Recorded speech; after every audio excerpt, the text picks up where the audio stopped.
आप सभी को गुड मॉर्निंग, सुप्रभात। आज हम कंपनी के बारे में बात करेंगे।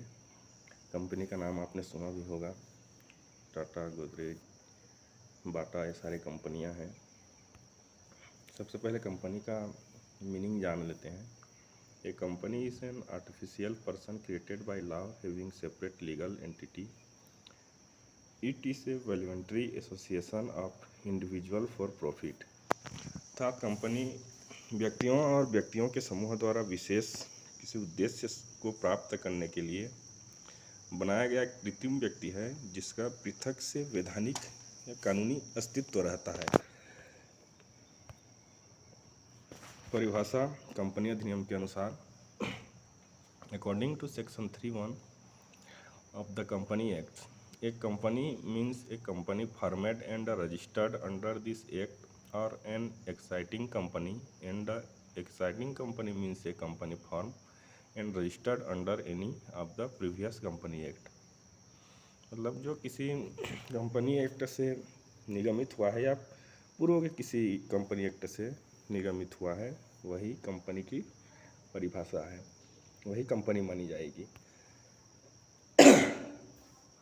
आगे कंपनी का वर्गीकरण, कंपनी के टाइप्स देख लेते हैं। 4-5 बेस पर कंपनी के जो प्रकार हैं। एक इनकॉर्पोरेशन, दूसरा है मेंबरशिप के आधार पर, तीसरा है मेंबर लायबिलिटी के आधार पर, चौथा है कंट्रोल या नियंत्रण के आधार पर, और नेशनलिटी के आधार पर। चार्टर्ड कंपनी देखेंगे पहले। इनकॉर्पोरेशन के आधार पर जो है, चार्टर्ड कंपनी वही है जो किसी चार्टर्ड एक्ट के द्वारा बनाया गया है।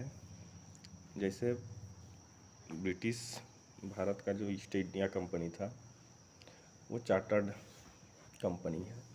दूसरा स्टैट्यूटरी कंपनी या वैधानिक कंपनी, जिसे किसी पार्लियामेंट द्वारा किसी विशेष उद्देश्य की प्राप्ति के लिए निर्माण किया गया है या बनाया गया है। अगला है रजिस्टर्ड कंपनी। रजिस्टर्ड कंपनी या जो कंपनी अधिनियम के अनुसार किसी एक्ट में रजिस्टर्ड है, वो रजिस्टर्ड कंपनी है। कंपनी लिमिटेड बाय शेयर, जो किसी पूंजी दायित्व के सीमितता तक रहता है, या company limited by share. According to section 222 of company act 2030, company limited by share means a company having liability of its member limited by the memorandum to the amount if any unpaid on the share respectively held by them. मतलब जो company है, वो company के जो सदस्य हैं, उनकी जो दायित्व रहेगा उनके पूंजी के अनुपात तक ही सीमित रहेगा। अगला है कंपनी लिमिटेड बाय गारंटी। ये गारंटी द्वारा सीमित कंपनी है। Company limited by guarantee means a company having the liability of its member limited by the memorandum to such amount as the member may respectively undertake to contribute to heft the assets of the company in the event of its being wound up. अगला है unlimited company. इसमें वही है जो जिसकी पूंजी का दायित्व असीमित रहता है, अनलिमिटेड रहता है। उसकी अगर आवश्यकता पड़ती है पूंजी की, तो अपने पूंजी से ज़्यादा उनको देना पड़ेगा। अगला है पब्लिक कंपनी। पब्लिक कंपनी वही है जिसमें लोगों की हिस्सेदारी ज़्यादा रहती है, जिस कंपनी में 50% से ज़्यादा शेयर लोगों का रहता है, या लोगों को अंश खरीदने के लिए आवेदन जो किया जाता है। अगला है प्राइवेट कंपनी। प्राइवेट कंपनी वही है जो किसी कंपनी की 50% से ज़्यादा शेयर निजी हाथों में रहती है। इसकी मिनिमम जो मेंबर रहते हैं 2 और अधिकतम 200 हो सकते हैं। अगला है गवर्नमेंट कंपनी। एक गवर्नमेंट कंपनी या सरकारी कंपनी वही है जिस कंपनी में पूंजी की मात्रा 50% से ज़्यादा सरकार के हाथ में रहती है। वही गवर्नमेंट कंपनी। अगला है सब्सिडरी कंपनी। सब्सिडरी कंपनी जिसकी कोई होल्डिंग कंपनी हो, जिस कंपनी में जो सूत्रधारी कंपनी के 50% से ज़्यादा शेयर लगे हों, उसे सहायक कंपनी कहा जाता है।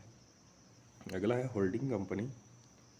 As per section 4 of company act 1956, a holding company is a company which control a subsidiary company. सूत्रधारी कंपनी वही है जिसकी कोई सहायक कंपनी हो और उस सहायक कंपनी में 50% से ज़्यादा अंश लगे हों या शेयर लगे हों या पूंजी लगी हो।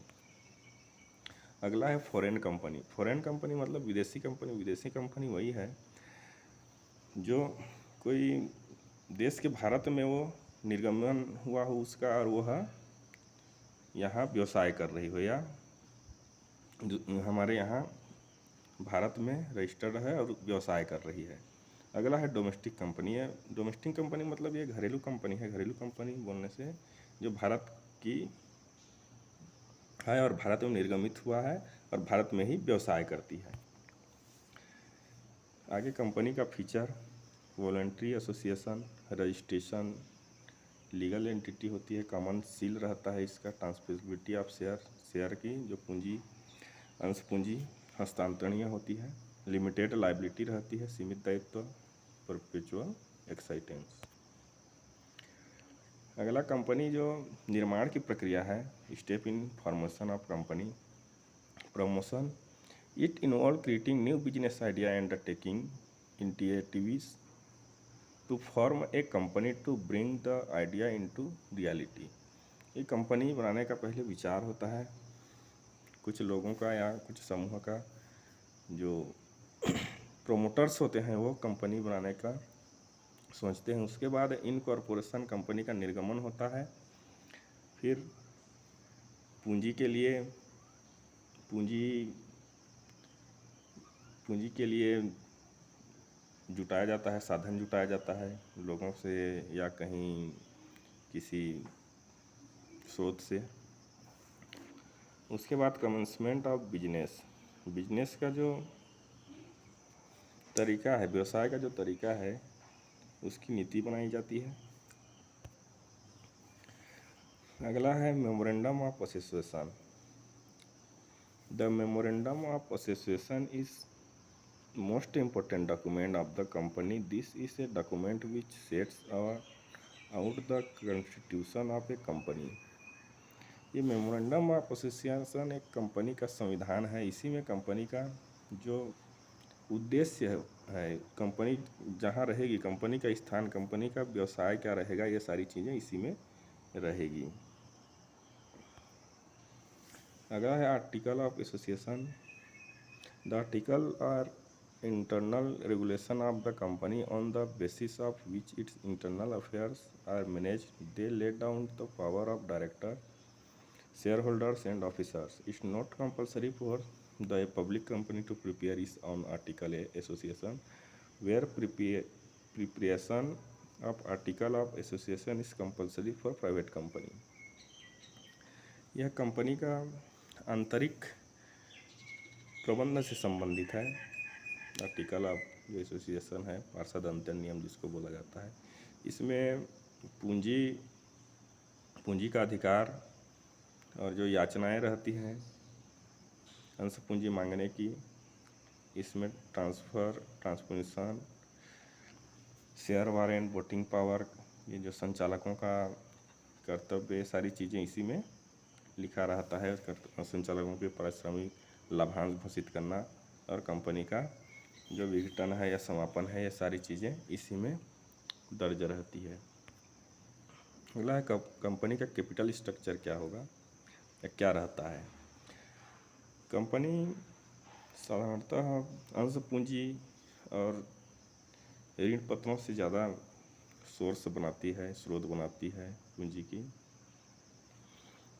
यहाँ इक्विटी कैपिटल, ये तो जो कंपनी प्रोमोटर हैं ये इक्विटी कैपिटल के अंतर्गत आते हैं, जितने प्रोमोटर हैं, और कुछ इक्विटी शेयर होल्डर रहते हैं, ये सारी कंपनी में पूंजी लगाए रहते हैं।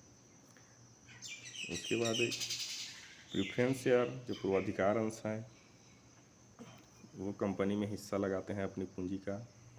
डिबेंचर ऋण पत्रों से मांगा जाता है, पूर्ति नहीं हो पाती तो, और अदर सोर्स से लोन या कुछ भी लिया जाता है। उसके बाद कंपनी की जो पूंजी है वो बनती है और उसी से कंपनी चलाया जाता है।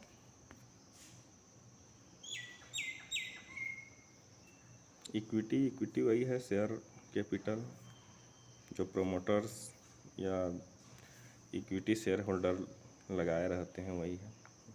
अगला है डिबेंचर ऋण पत्र कंपनी के द्वारा जारी किया गया एक ऋण का प्रमाण पत्र है, जो जनता को निर्गमित करती है। जो उसको ऋण पत्र को खरीदता है, वो ऋण पत्र का मालिक ऑनर रहता है, और उसको उसमें जो इंटरेस्ट रहता है उसी के आधार पर उसको ब्याज प्राप्त होता है।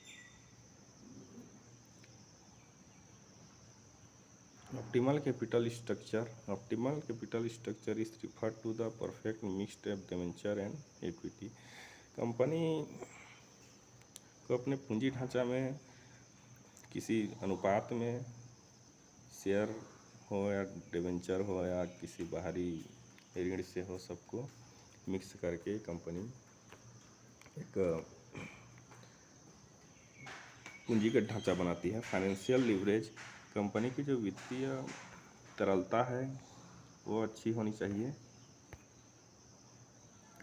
आज बस इतना ही बात करते हैं, आगे नेक्स्ट